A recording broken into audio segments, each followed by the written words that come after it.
took your deposition some months ago. Yes, sir. Right. Let's talk about the dress that you saw some photographs of Miss Andrews.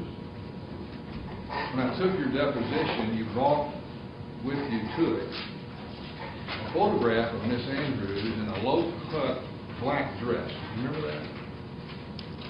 I didn't bring any photos to the deposition, but we did talk about that one. Where a defense lawyer brought that photograph for you, right? Yes, sir. One of the defense lawyers gave it to you, and you didn't ask for it. Right? Right. That didn't happen at the deposition, just to be clear. I was provided that before the deposition, yes. So they gave it to you before your deposition. Yes. And you didn't ask for it, right? I did not ask for it, no. And as you said at your deposition, what she was wearing had no impact on your opinions. Is that fair? Yes. And these photographs that have been put up have no bearing on your opinion either, do they? No. I think they were to illustrate her positions in her career, but they don't impact my opinion,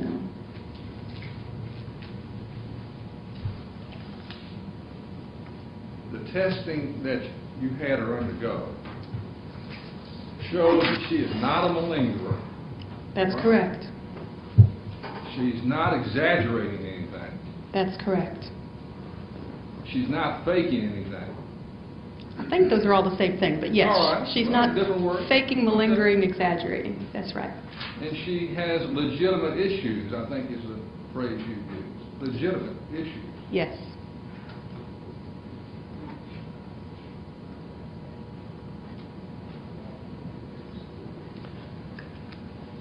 I suspect that the defendants are going to call a doctor by the name of Dr. Rappaport, R-A-P-P-A-P-O-R-T, sometime in this trial. I expect that. You've met Dr. Rappaport. All right, Jack. Have you met Dr. Rappaport? I did meet him once, yes. And the way you met him was a pre-arrangement in Los Angeles. Is that where this was? Yes, it was the day before my evaluation of Miss Andrews, so it would have been August 16th, 2015. The defense lawyers asked you to meet with Dr. Rappaport before you saw Erin Andrews, right? Yes. And they gave you his cell phone number. True? I think he provided it to me in a conference call that we had, but it was provided to me, yes. Okay. Yeah, So- can we approach on this?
So you go to Los Angeles.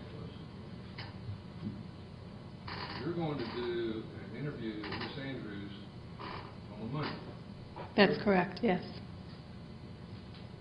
And you got a telephone call after you got in Los Angeles. You're at a hotel. I was at a hotel, yes. You got a telephone call on Sunday on your cell phone from Dr. Rappaport, right? That is correct. And you waited at a cab stand on the sidewalk for Dr. Rappaport, true? Yes, in front of the hotel. And he was in a hurry, wasn't he? Yes, he was catching a flight. And he had just finished his interview of Miss Andrews. That's correct. And you got in the cab with him and rode to the LAX, Los Angeles airport, right? That's correct. You weren't going to catch a plane. You were going to go ride with him. He's going to talk to you, and he's in a hurry, and you're going to go back to the hotel. Right, and that's exactly what I did. And he's telling you about his interview. Yes. Before your own. That's right. And you asked him, how was she? And he said, she was irritable. I don't think I asked him anything, but he did tell me that. Or maybe he just volunteered. He might have volunteered it, right. And he told you about some of the things he asked her about. Like he asked her to name the states that touch California. You remember that? I know he did ask her that, and I can't remember if we talked about that in the cab ride or that's something I learned later, but I do know he asked her that. And he said in the cab, I asked her how many nickels in $1.35 or something like that. I do know he asked her that as well. He's telling you things like that in the car, in the cab on the way to the airport. Yes, as well as things that he had learned about her history in the interview and her general demeanor during the evaluation. But when you interviewed her the next day, she was not irritable with you, was she? No. I think at the very onset of the interview, she was tense and on guard and maybe a little irritable, but that quickly dissipated, and I found her to be cooperative and nice and down to earth, and I didn't have any trouble interviewing her. Let's talk about post-traumatic stress disorder.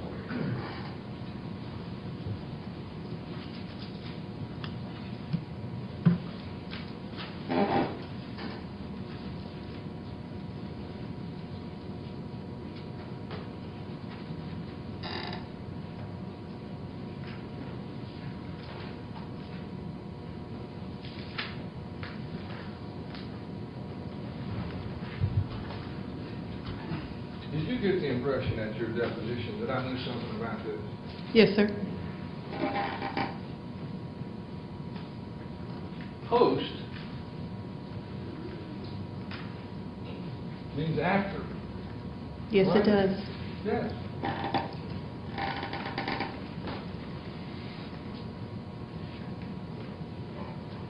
After, that means something's happened. After a traumatic stress disorder, right? Yes. So you mentioned combat veterans. Yes. I'm going to do a little timeline, okay?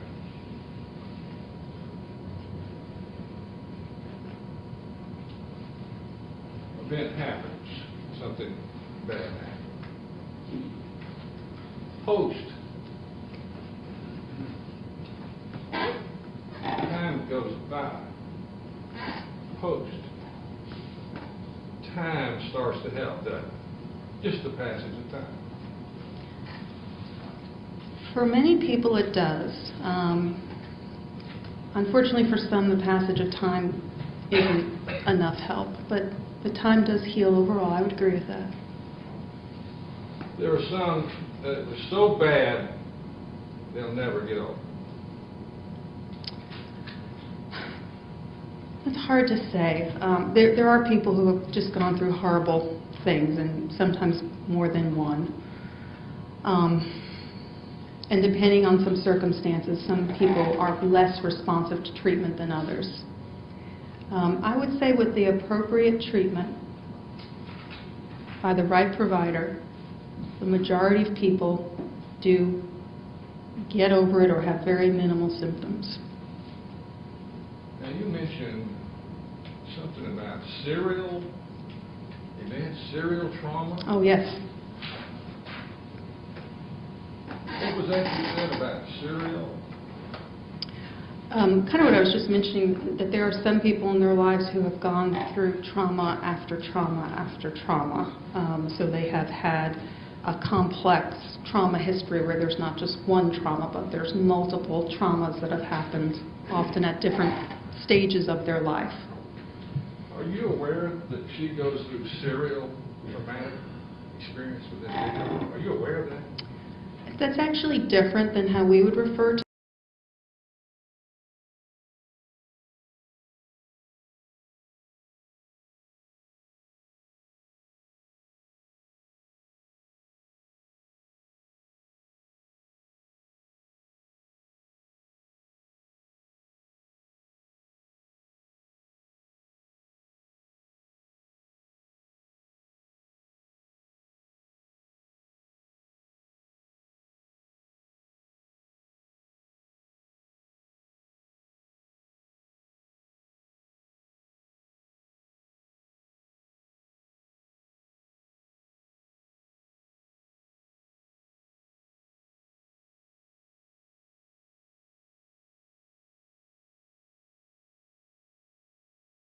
do this treatment.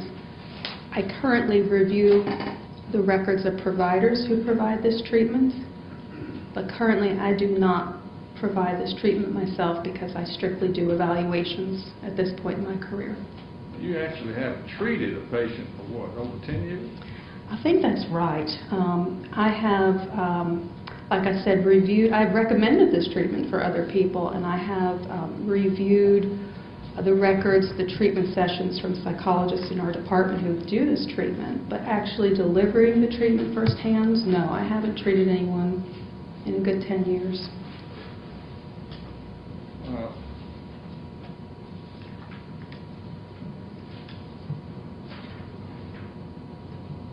Who do you think would know more about Erin Andrews and when she lets her hair down and when she's not on TV? Who would know more about her letting her hair down times? You or her parents who have known her for 37 years? So you're asking me who would know how she is when she's not on camera? Yes, when she's just trying to be herself. Well, I guess it depends on know what, right? So if it's know about what her favorite food is and what she likes to do for fun and what type of TV she watched, and probably it would be the people who spend the most time with her, like her family or her boyfriend.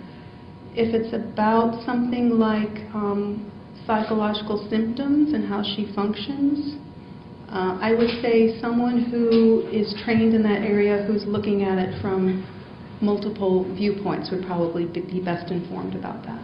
Well, who would know more about the severity of her symptoms, watching her, actually knowing her reaction, for example, flushing in the neck, when this topic comes up, you or somebody who's with her a whole lot? Well, I certainly have witnessed the flushing in the neck here in the courtroom, so I am aware of that issue. I think what you're talking about is the difference between subjective viewpoints and objective viewpoints. Her family, people who are close to her, certainly have subjective viewpoints of how she is and how she does and how she functions, and I'm here to offer an objective viewpoint of those issues. That's all. Thank you. Here's a question. Did you see the question? Sir? Did you see the question? Oh, no.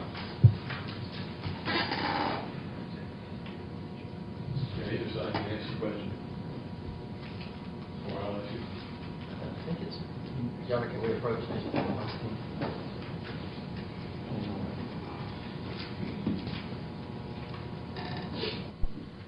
You want to ask, before you do, you said, how much are you charging for your time?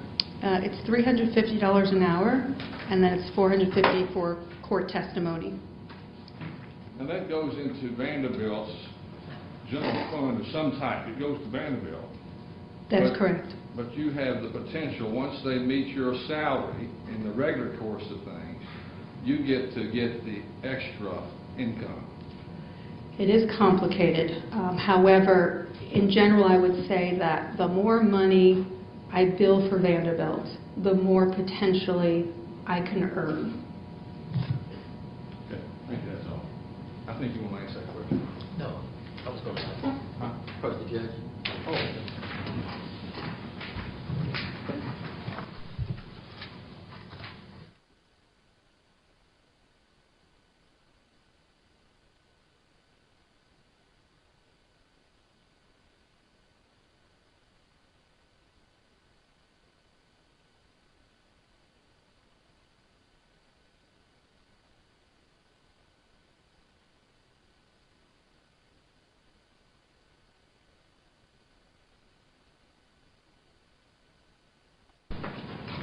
Next witness.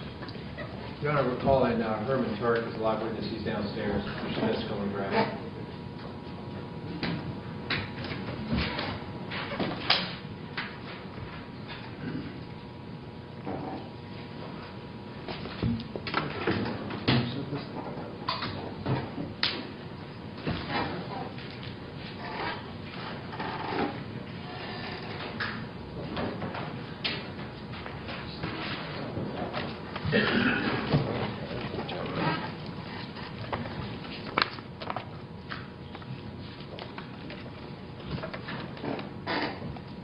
Ms. Hoffman, okay, are you okay after that?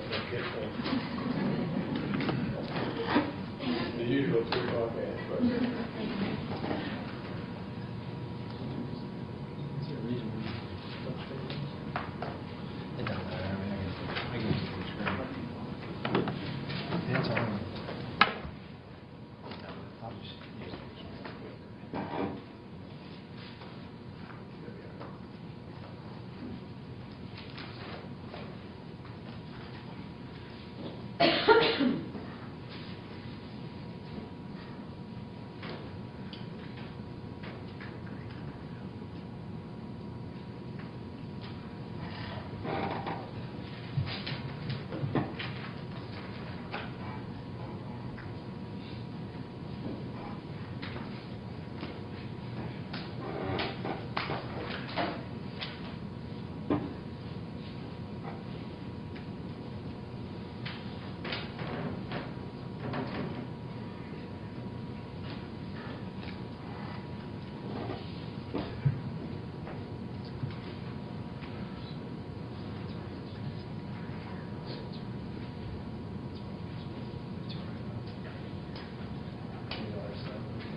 Mr. Turk?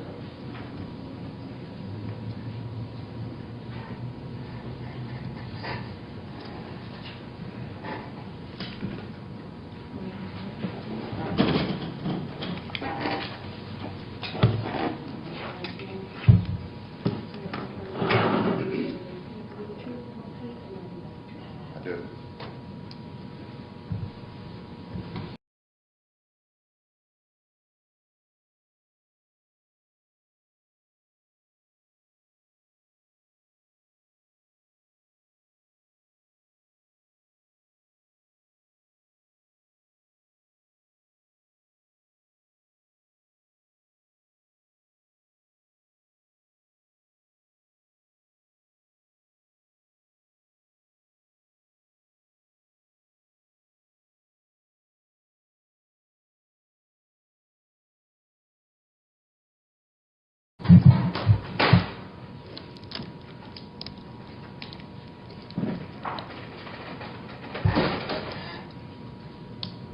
Good afternoon, Mr. Turk. How are you?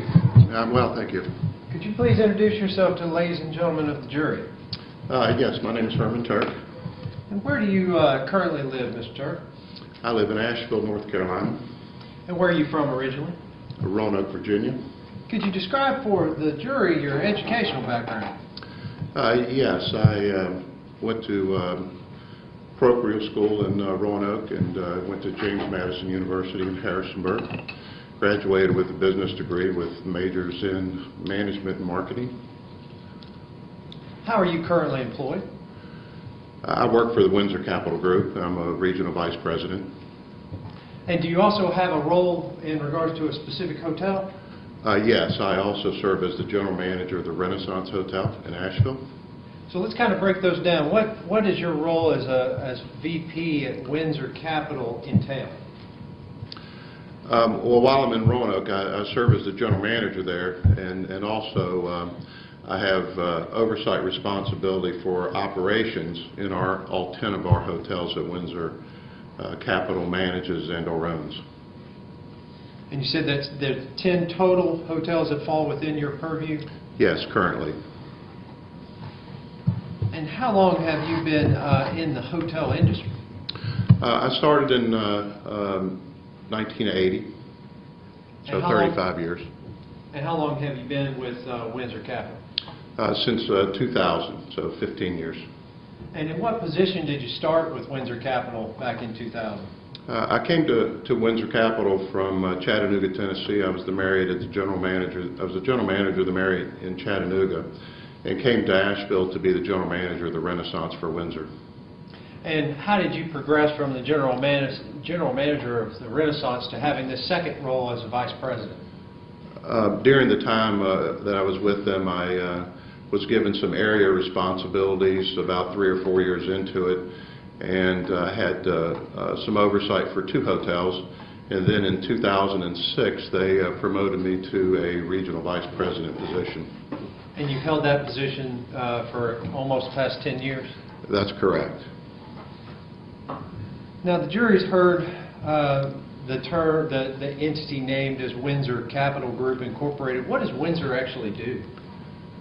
We're a hotel management and ownership group. We own some of the hotels that we manage, and we third-party manage some hotels for other entities that we don't have any ownership in. And how long has Windsor Capital been in this business? Since about 1980. So about that same 35 years? That's correct. Now, you mentioned the Marriott in Chattanooga. Was that a hotel that was owned by Marriott International, or was that a franchise? That was a franchise. Have you ever worked for Marriott International? I have not. And what is, for the ladies and gentlemen of the jury, or who is Marriott International? Marriott International is the management arm of Marriott Hotels, as opposed to the ownership arm of hotels that they own. Marriott International is the group that actually manages hotels. And then within your role as VP in 2008, did the Nashville Marriott at Vanderbilt fall within your responsibilities? Yes, it did.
In your experience in the hotel industry over the past 35 years, what is the reputation of Marriott, the Marriott brand?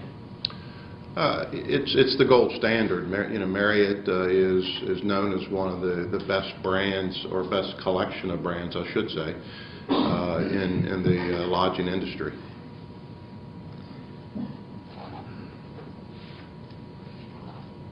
Now, when Windsor Capital became the property management company for the Vanderbilt Marriott, did they replace a previous company? Yes, they did. And when Windsor left the Vanderbilt Marriott, did another property management company come in? That's correct. There's a group called Lighthouse Lodging.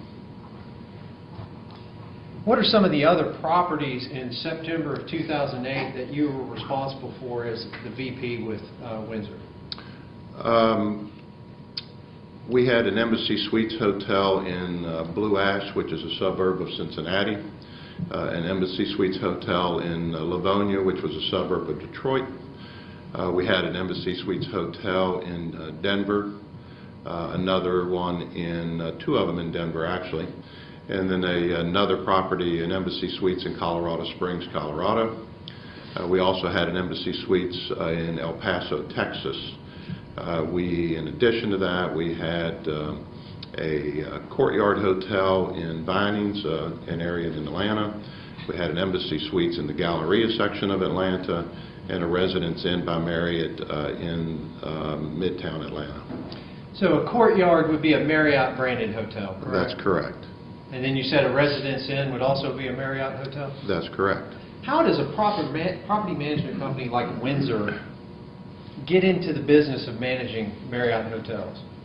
Well, at some point in time, we had to apply to them to be accepted as a management company, and we went through that process and were approved. And then over the years, they gave us the right, or the opportunity, to manage more and more Marriotts over time. And have you ever had any personal involvement in that process of how you actually apply and get approved to manage a Marriott property? No, that was never my responsibility. But when you came on to Windsor, Windsor was already on the approved list for Marriott International. Yes, that's correct. At any point in time from 2000, when you started with Windsor, until September of 2008, had Windsor ever lost its ability to manage a Marriott International branded hotel? No, we had not.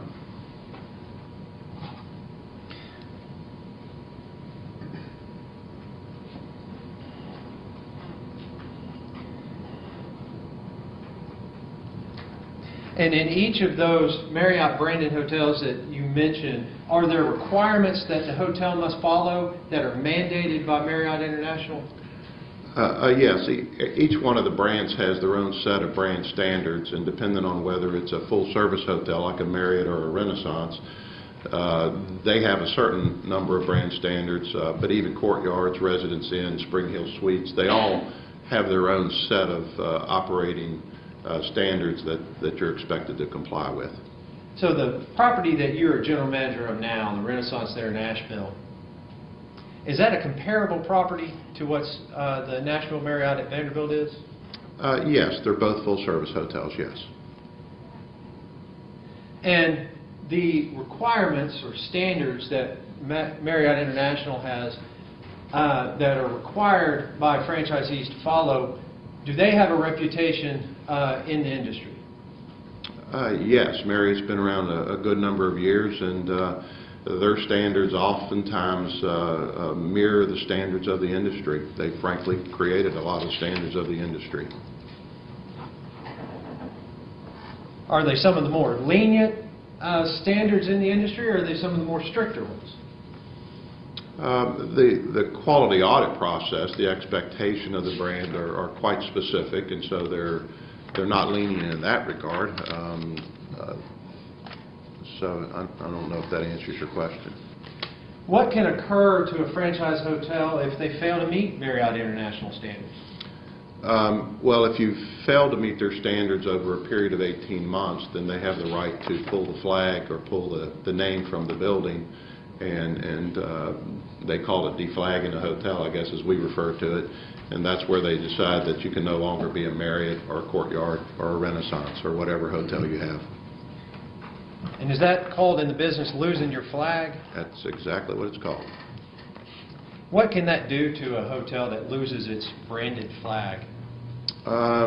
If you lose the flag of a Marriott property, you can anticipate your revenue stream to go down probably at least 40 to 50%, and it would virtually wipe out your profits. Based on that, is it important for franchise hotels to meet the brand standards of the franchisor, such as Marriott International? Absolutely.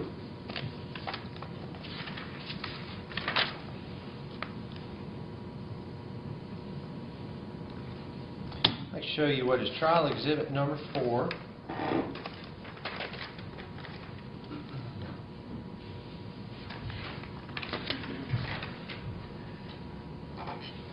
Apologize to everybody. I'll try to zoom in, but Mr. Turk, are you capable of seeing what this is? Yes, that's better, thank you. Yeah, this is the executive summary of a Marriott quality audit. Objection, Your Honor. This is cumulative. This has already been covered by Mr. Strachan, I believe it was, at length. Oh, really?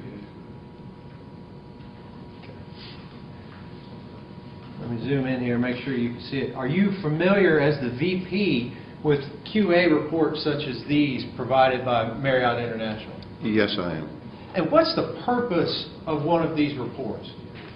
The summary report is just that. It's a summary of the overall audit. The quality audit generally takes place over a 2-day period.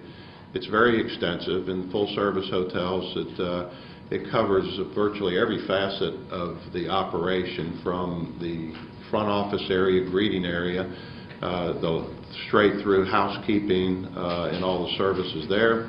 The recreation facilities, the food and beverage facilities. It also includes a audit or an inspection of the kitchen as far as food safety and sanitation, and on and on. So it's a very extensive review. Does Marriott International tell you they're coming before they show up at the door? No, their audits are all unannounced. Do they, when they show up, do they have a big, hey, I'm on a Marriott International audit T-shirt on? No, initially they all come in, I'll call it undercover. They're acting just like another guest. And the first day of their audit is to really move around the hotel, interact with guests or interact with staff, have a chance to look at the facilities, including the room that they're checked into, and do a good part of their inspection before they ever come to us and announce that they're present. And so by the time the hotel finds out that they've been inspected, most of the inspection's already been done. That's correct. All the front of the house part, i.e. the areas of the hotel that a guest has access to, have already been reviewed. And you'll see here that this report was completed in June of 2008. You see that, sir? Yes, I do. Are you aware of any report that was done after June of 2008 but before September 4th of 2008? No, I'm not.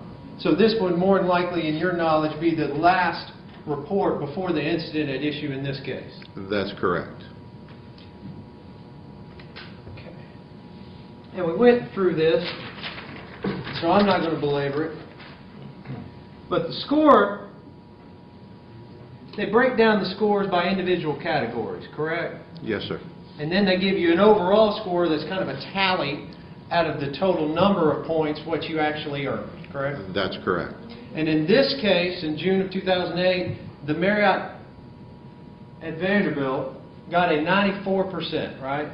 Yes, sir. Explain to the jury what a 94% on a QA report from Marriott International means. Well, a 94% falls in what's considered the green zone. And with Marriott, the green zone is just that. It's exactly where you want to be. It really reflects and represents, generally speaking, the top 10% of all the hotels in the brand.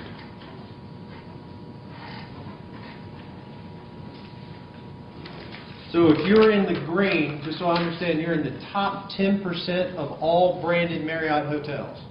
That's correct. Flipping back one second, what did this Marriott score on its security assessment? It scored 100%. And is that something, the front of the house, that would have been inspected before you're even aware that an inspection is ongoing? Yes.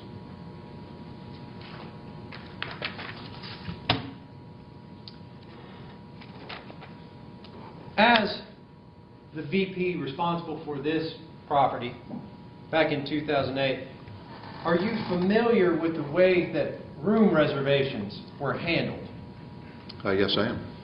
And I believe there's been testimony, so I'm, again, trying to speed this up a little bit. There was a 1-800 number that went directly to Marriott International, correct? Yes, Marriott maintains 800 reservation numbers. But guests could also call the hotel directly, correct? That's correct. And how would those calls, the ones that went directly to the hotel, be handled in September of 2008? As soon as the hotel operator or delighted to serve agent became aware that the guest was calling about a room reservation, they would have transferred their call to one of the reservation centers. Why would the front desk agent or someone at your service on the PBX, the phone system, the operator, for lack of a better word, do that? For a couple of reasons. One, the reservations agents at Marriott are very highly skilled, highly trained specifically for that function. And so by transferring the call to them, they clearly could know that the caller is coming from our hotel, so they would know that the caller is trying to do business with in this case, the Vanderbilt Marriott. And actually the other benefit of it is that it frees up the staff, the delighted to serve staff, or the at your service staff, excuse me, to be able to do other tasks that they're assigned. For a front desk agent working there at the desk, which is more important? A guest that's walked up to the desk or someone on the phone trying to make a reservation? Well, they're both important. They both have their needs. Obviously, the one standing in front of you has to command your attention because they're just that. They're standing in front of you. But the caller that's calling in has a right to expect timely service as well. Does Marriott International have standard operating procedures regarding guests approaching the front desk? They have check-in procedures, yes. And are there rules about how you are to engage a guest when they arrive? Absolutely. And how can, if you've got a guest that's approaching, maybe checking in, maybe checking out, have a question, and you have a phone ringing for a reservation, what's the best way that you can satisfy them both? Well, actually, there's two different groups. The At Your Service group is a group of folks behind the front desk, and so they generally are the ones that are going to field that call, except in the overnight hours. In the overnight hours, there's may not be anybody in the wee hours of the morning at your service, and so on those times, the call would come to the front desk. But the folks at the front desk, obviously, they're going to engage with the guest in front of them. They're going to inquire as to how they might be of service, because not everybody that walks up to the front desk is checking in. The front desk is kind of a hub of the hotel, and people with questions, looking for information, will stop there as well. If someone's sitting at your service, operating as the operator, are reservation calls the only type of calls that they're fielding? Oh, not at all, no. And so if someone is calling in, wanting a reservation, and so a guest is calling in, asking a question, what's the best way that someone at your service can serve both needs? Well, the best way to serve all the guests that are calling in is to take the ones that are asking for room reservations and very quickly transfer them to that area so that they can then begin to answer the next call. Based on your experience and knowledge of this property, do you have an estimate as to the likelihood that a reservation call to the Vanderbilt Marriott would have been routed to Marriott International as opposed to handled locally at the hotel? Oh, almost exclusively to Marriott International systems. And would that have been part of the training that was provided to front desk and at your service employees back in September of 2008? Yes, it would. Now, there has been a lot of testimony about various systems, computer systems, reservation systems. So I don't want to belabor this, but have you ever heard of the PMS? Yes, it's an acronym for Property Management System. Okay. And are you familiar with what the property management system was that was in place in September of 2008 at the Vanderbilt Marriott? Yes, it's the same one that's used at all full-service Marriotts across the country and frankly around the world. And are you familiar with the Marcia system? Yes, it's another acronym. It stands for Marriott Automated Reservation System. For hotel accommodations. So you got to get the H and the A on there. Correct. I wrote it down this time because I couldn't remember it You're last time. correct. Now, do individuals at the hotel have the hotel locally? So, for specificity, let's talk about the Vanderbilt Marriott. Would they, in September of 2008, have had access to Marcia? Yes, someone likely in the sales department would have. Would a front desk agent have access to Marcia? Not likely, no. Would a front desk agent have had any training on how to interface with Marcia? No. How easy is it to interface with Marcia? Well, it's a very difficult system to use. It's an old DOS-based software system, and so it's the inputs have to be exacting, and or else it just doesn't work. As opposed to a menu-driven system that's more familiar today. Outside of the sales department, would anyone else in the front desk area, people that actually dealt with guests checking in, have had access to Marcia in September of 2008? No. And does the members of the sales department, do they work the front desk? No, they're actually located at this hotel. They're located on an entirely different floor.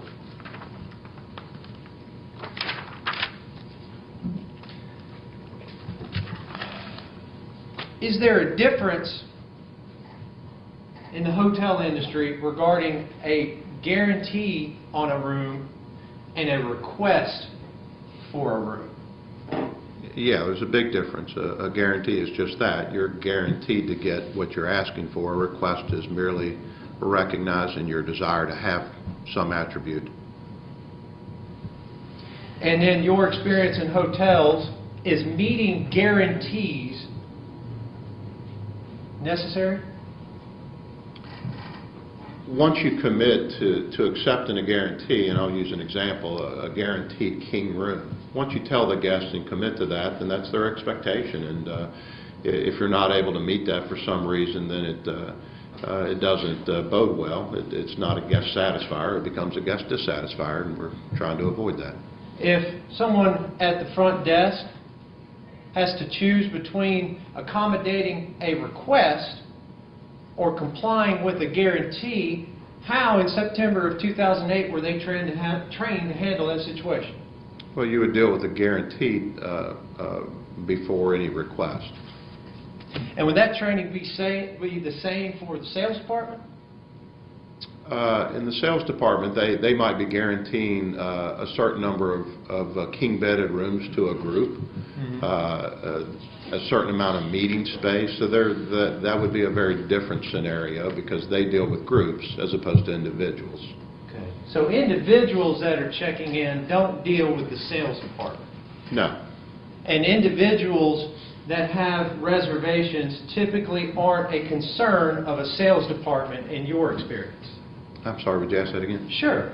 Individual reservations, guests that are traveling one room, a night, 2 nights, are they typically the concern of a sales department?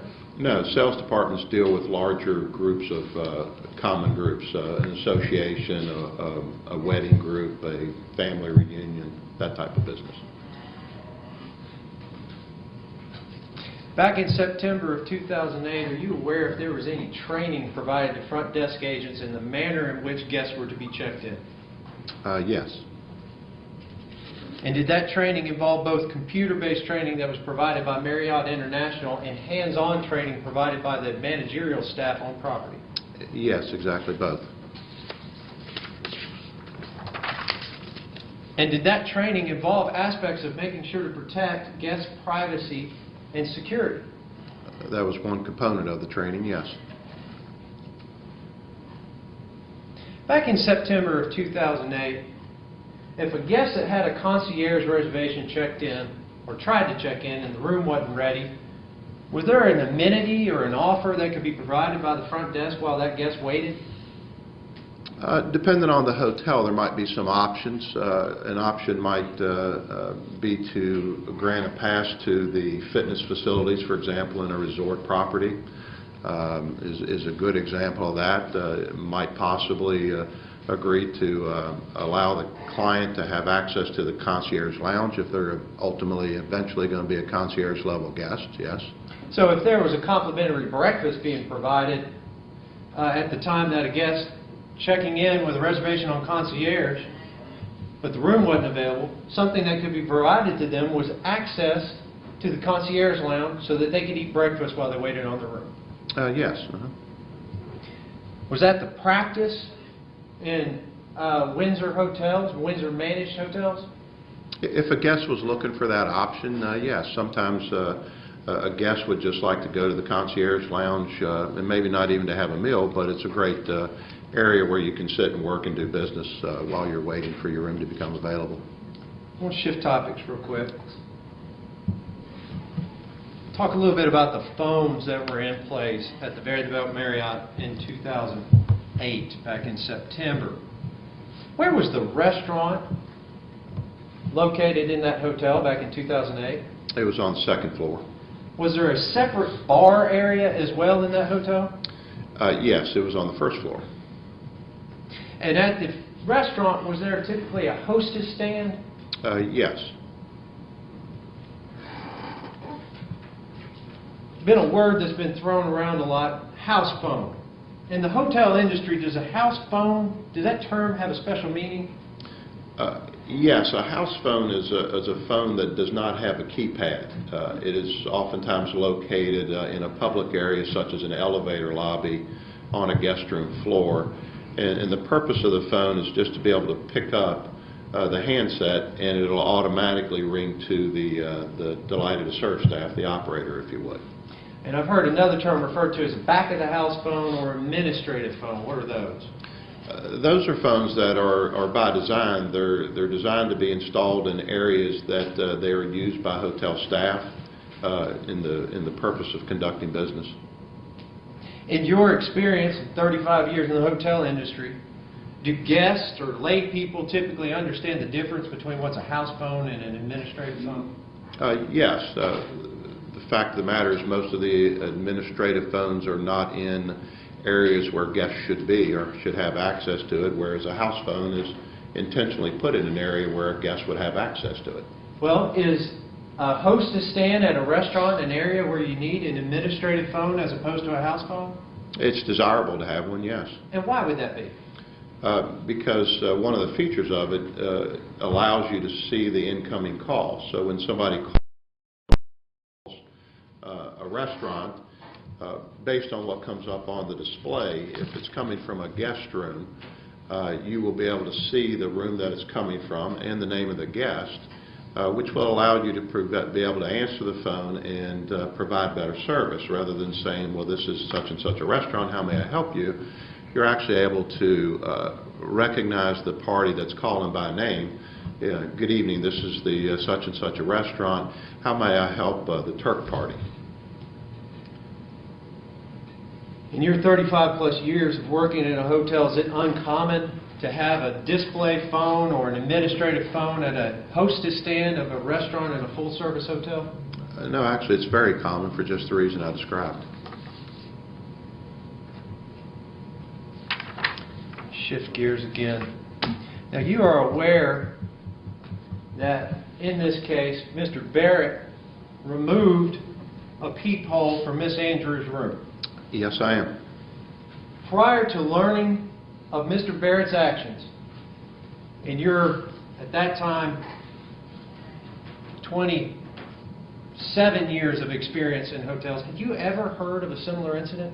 No, I've never experienced that in my career.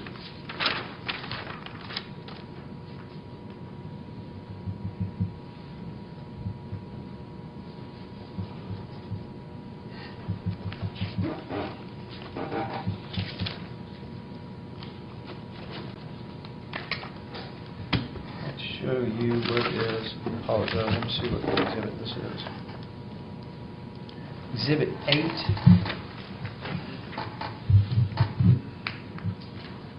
Trial Exhibit 8. I'm going to flip to the second page of it. Now there's handwriting on this. Can you see that first of all on your screen? Yes, I can. Okay. So there's handwriting on this, but what I want to start with is let's pretend that this handwriting's not on there.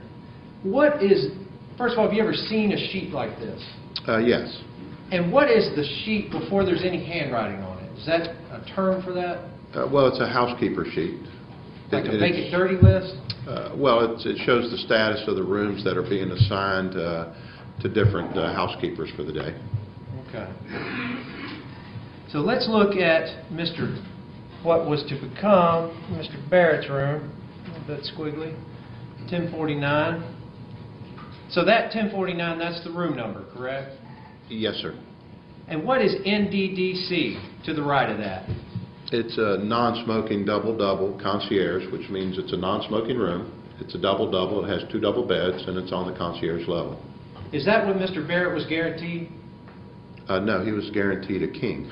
In your experience, for someone who has a reservation that's a rewards member, it's on a concierge floor, would the practice and procedure at the hotel back in September 2008 been to have booked, pre-blocked, someone who has a king guaranteed in a non-smoking double room? No. So we continue. To the right of that, what does OD stand for? OD stands for occupied dirty, which means it's a room that's checked into a guest, but it's in dirty, meaning that it's scheduled to be cleaned. Okay. And then if we move right over to the right, what looks like 1328? Do you know what that reference is? Yes, that's the account number for the guest that on 9/3 was in that room.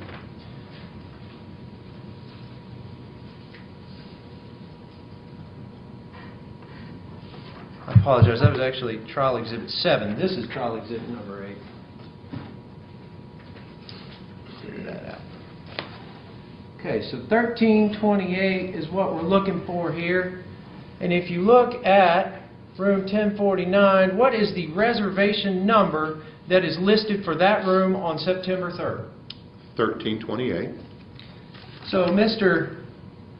William Sage, I kind of wrote over that, S-A-I-G, has number 1328 that evening. That morning, some 16, 18 hours earlier, he's noted as being in that room, correct? Correct, yes. You have your 1328 there. That's correct. So let's backtrack. Let's look at 5 and 6, trial exhibits 5 and 6. All right. I can just lay that on top.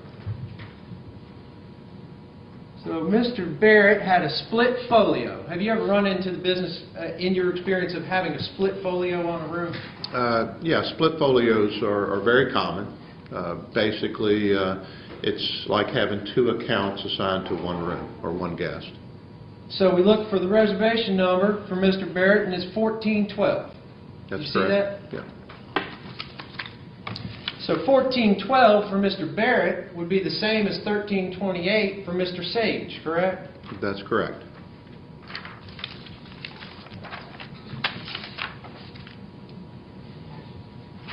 We go back to September 3rd, day before Mr. Barrett checked in, day after we pulled the reservation from Marriott International.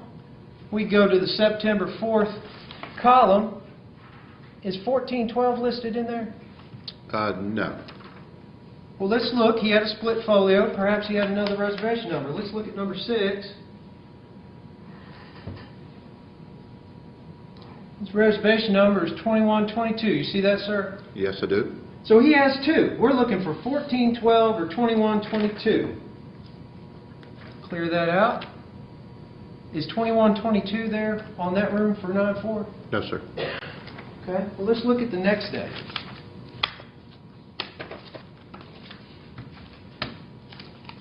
We're on number 9 now.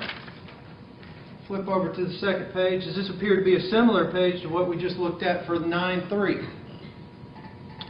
Yes. Okay, and if we go back down, 1049, 9.4, the day Mr. Barrett is set to check in, is 1412 listed next to that room? It is not? Is 2122 listed next to that room? No, sir. What does this indicate to you as of the morning of September 4th with regard to Mr. Barrett's assignment to 1049? He wasn't.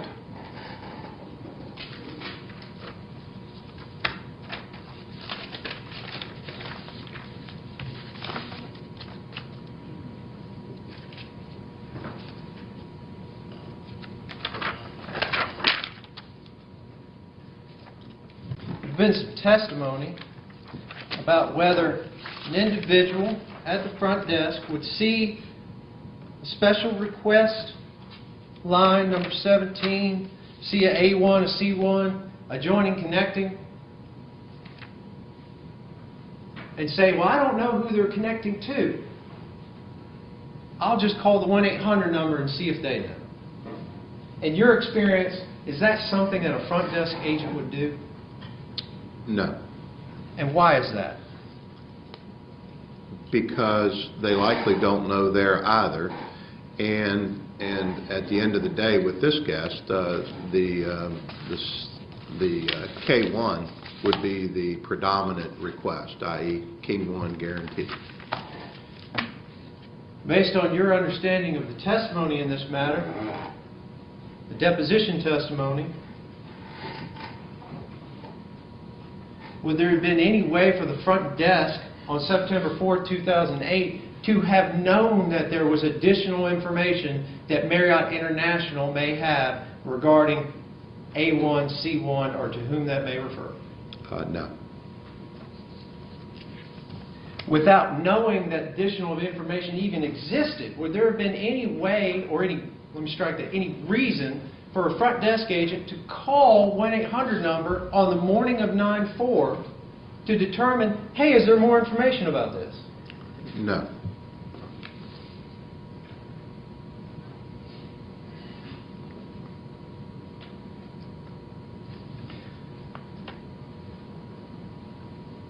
Is it your understanding that the Marriott Vanderbilt was sold out for the evening of 9/4? Yes, it was. Do reservations for concierge rooms have a preference in the hotel? What do you mean by preference? Do they get first dibs, so to speak, over individuals that don't have concierge rooms? Well, the concierge level is a premium floor. In that hotel, there's 2 floors, the 10th and 11th floor. The rooms on those floors usually have additional amenities. They obviously have access to the concierge lounge, so they're a more desirable room, but not for everybody, but certainly for many guests, yes.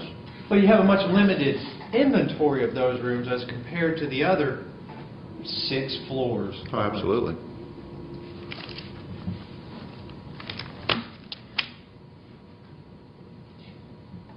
And you have a limited number of king rooms out of that total inventory of concierge rooms, correct? That's correct. Usually there's a blending of king-bedded rooms, queen-bedded rooms, or rooms with 2 double beds or 2 beds. And oftentimes there's maybe 1 or 2 suites on that level as well. So on an instance in which you have a night where you're fully booked, you have a large group in, such as ESPN, you have guests that are requesting concierge, have been guaranteed specific room types, would it have been out of the ordinary for those reservations checking in on the 4th to be pre-blocked? No, for the most part, you would expect them to have been pre-blocked sometime during the course of that day. And the pre-blocking would have been done based on the room type that had been guaranteed, correct? That is the number 1 priority. Based on your understanding and your testimony here today,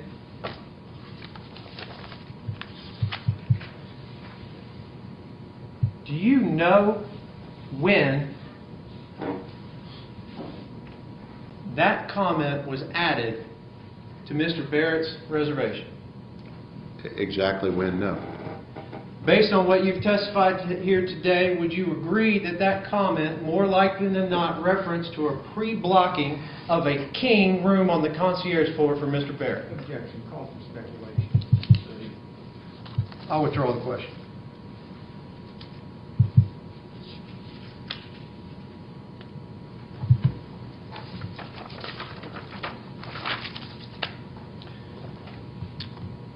Now, as the Vice President and a GM of the Renaissance there in Nashville, I would assume it's safe to say you're not at the Vanderbilt Marriott day in, day out. No, I'm not.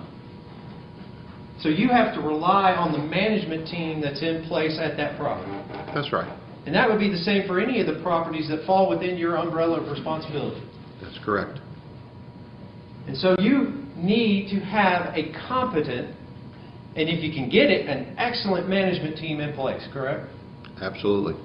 What was your assessment of the management team that was in place at the Vanderbilt Marriott in September of 2008? I thought it was a very good team, a good seasoned group of hospitality professionals that were there when we began managing the hotel in 2006.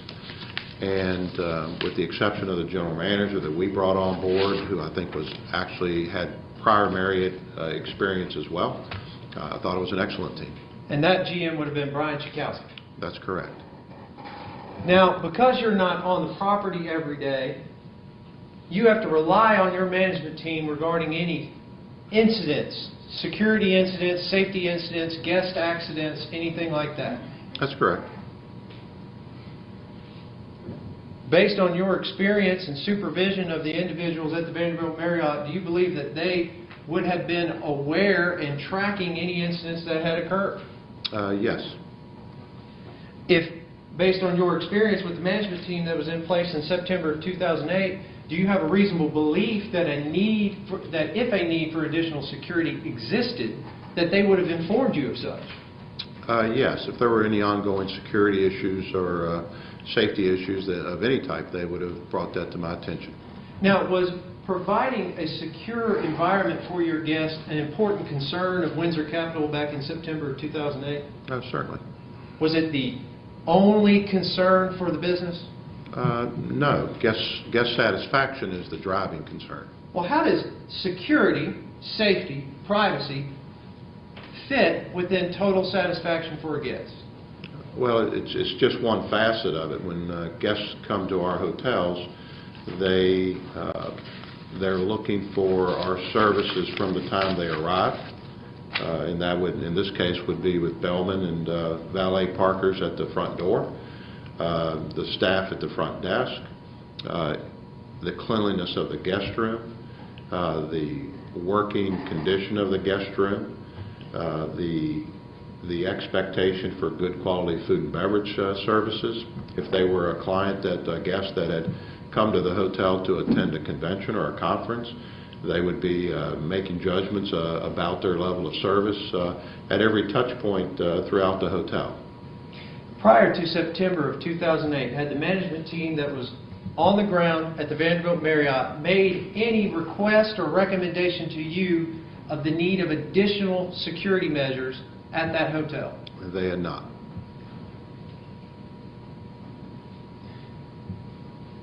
There's been testimony from Mr. Mazaluskas with Cumberland Security that he made a request sometime 2006-ish about a need for another security guard and security cameras. Did you ever receive that recommendation? No, I did not. Did Mr. Mazaluskas indicate in his deposition or in his testimony to whom he made that recommendation? I think he had interaction with Brian, the general manager of the hotel.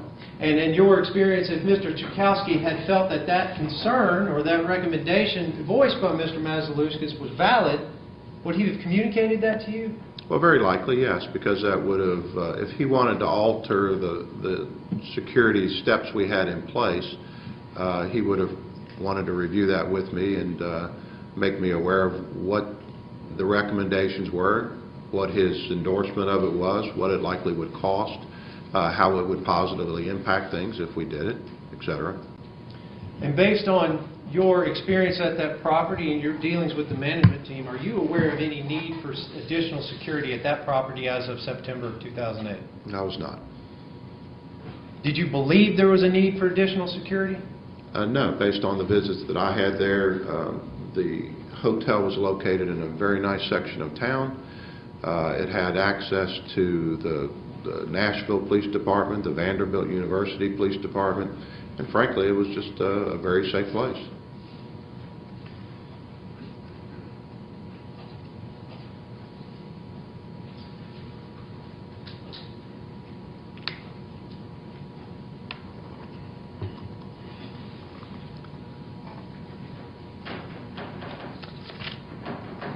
Thank you very much, Mr. Stark. Okay, we'll take a 10, 15 recess.